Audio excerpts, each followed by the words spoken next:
Lost it? Probably. Okay. I probably lost the first part of this video. Nevertheless, so the point that I was trying to make is look at the length that people that the authorities go through trying to figure out whether to add that one single letter, the Vav, to our prayers. And the point that I want to make about this is that every single letter in the Torah is crucial. If you have a Sefer Torah, now, do you know how many letters there are in the Sefer Torah? I couldn't even imagine. I mean, millions. No. How much was that? No, not even a million. Not even a half a million. There are, I think, approximately 305,000 letters in the Torah. I think it's 304,864, something like that. Okay? If one of them is missing, the Torah is no good. It's if you're taking a medication for something and it has a chemical composition and you're missing one part of it, it can be 99% good, but if it's missing the one ingredient, it's not anymore the same medication. Just to expound on that, Mendy, if it's missing that one ingredient, not only is it not good, it can have a negative consequence. Exactly. That's the point that I was just going to make.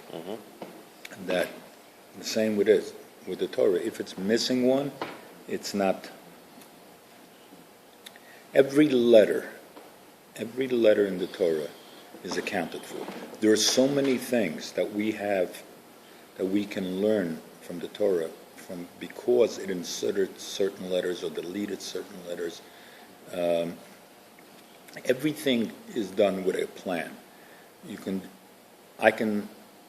I probably know a millionth of what there is to say about this, but I can sit here all day and show you and wow you with all kinds of various codes and methodology that's in the Torah, the way the letters are. And the meanings of the words have to do with the letters themselves. For example, this is something that I thought of actually this morning. What's the most common word in the English language, do you think? I think it's me. If I gave you a book, if I took out War and Peace, I think the is the most common word that people use. Possibly and maybe also used, but I think the. What's the Hebrew word for the? S. Aleph, Taf. Okay, it means the.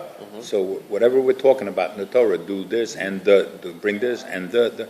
It's in there.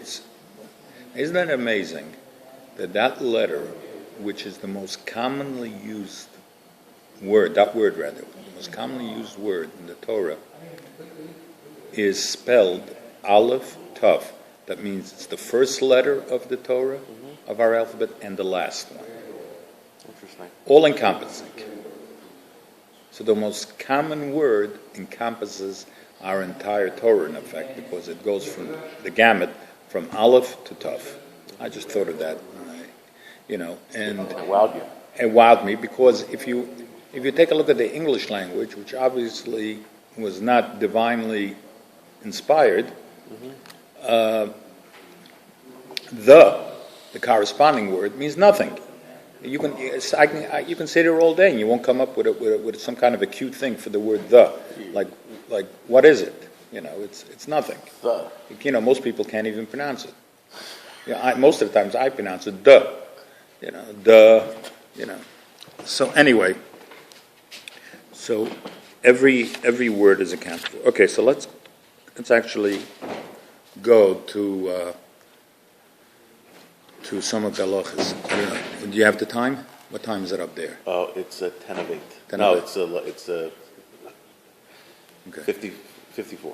All right. Yeah. You have a note, a late note? I'm lucky to be here. Well, everybody's lucky to be here. We thank God We're for all that every blessed to be morning. here. Yep. Okay. Oh, Rabbi Fox needs to be picked up. I'm not going to send you because you want to learn. The next person that comes in, remind me, I should send him to pick up Rabbi Fox. His car's broken? He doesn't want to drive in this weather. Okay. Okay. We have a rule. Anything that's written in the Torah. Yes, I am. Unless you replace it because it's holding up my phone. Okay. Okay. We have a rule that anything that's written in the Torah has to be read from a book. We have, as you know, the Torah is comprised of two parts, the written and the oral. Mm-hmm. The stuff that's written, there's a rule, you have to read it from the book. You can't... You could memorize it, but when you're repeating it, you should look inside the Chumash when you repeat it. Right. Okay? You wanted this, right? Yes. You forgot? No. No. Okay. I was waiting for you to change. All right. However, those things which you have memorized, such as Krishma, those things, Krishma is Shema, the Shema, those things, because you know it so fluently, it's almost like you're reading it, because it's in your mind and you're it's sort of like visualizing the words in front of you. Those things you're allowed to say by heart instead of looking in the book. May I interject something? Yes. Could it also be because those may be some type of prayers that can be said in duress? And therefore? Like, when someone's last, someone's last words are... And you don't have a book and you don't in front have a book in right. front of you. So. Okay, so actually, it's very good. The halacha brings down somebody who's in prison and doesn't have a book, a sefer, doesn't have a siddur, you should say it. Mm-hmm. Now, I found it interesting that he gives two examples when you're allowed to say it, even without a book. One of them, it talks about somebody who's in prison, and then he brings down another scenario that you're allowed to say it without reading it. A blind person.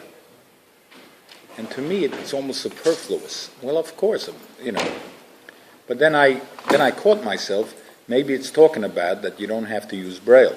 Mm-hmm. Now, at the time, the Mishnah Berurah, by the way, we're learning the halacha, which is the Shulchan Aruch. Right. Okay, but the commentary on it is the Mishnah Berurah. The Mishnah Berurah was written by the Chafetz Chaim. Have you heard of the Chafetz Chaim? Yeah. So I would assume, there's no question about it, that in his time there was already the Braille system, and therefore he's saying that a blind person. That was until the 18. Yeah, but the Chafetz Chaim was in the 1920s, 1930s, okay. so definitely was Braille. Okay. In fact, when I took my written test for my driver's license, they actually gave it in Braille. And of course, Tad agrees, not realizing you could never drive anyway, but it's okay. That was in the 60s. Let me just ask you a quick question. Yeah. You're davening, okay, Yeah. or you're making a bracha. Right. There's your kippah. When unbeknownst to you, your kippah falls off, or you take it off, you forget to put it back on. You finish, you're going halfway through davening, you realize your kippah's there. Yeah. You have to daven over again? Absolutely not. Absolutely not. No. Okay. Not only that, but everything's perfectly valid. Yeah. Yeah. Continue, I'm sorry. Actually, keep us. If you lost your hat, it doesn't. Okay.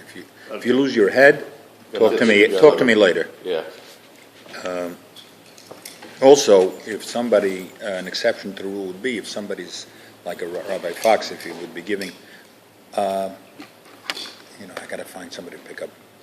You have 3 minutes. I know Rabbi Fox needs a ride.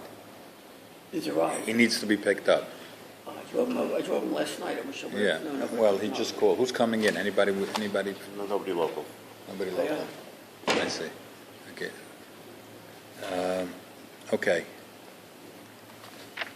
Now, as I was saying, an exception to the rule would be if somebody's giving a sermon, a seminar. a drasha on Shabbos, and it's going to be inconvenient if he's going to quote a lot of passages from the Torah for him every single time to open up and find the page and read it directly from the page. In those cases, you're allowed to do it by heart.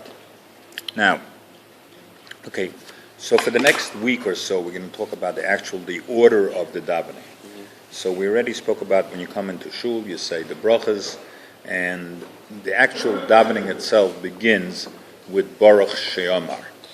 That's where the prayer, you stand by Baruch She'amar, and you hold your front two corners of your talis, your tzitzis, and when you come to the end, you kiss it.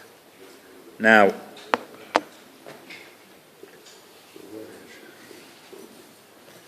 you kiss it, at the last part of that bracha is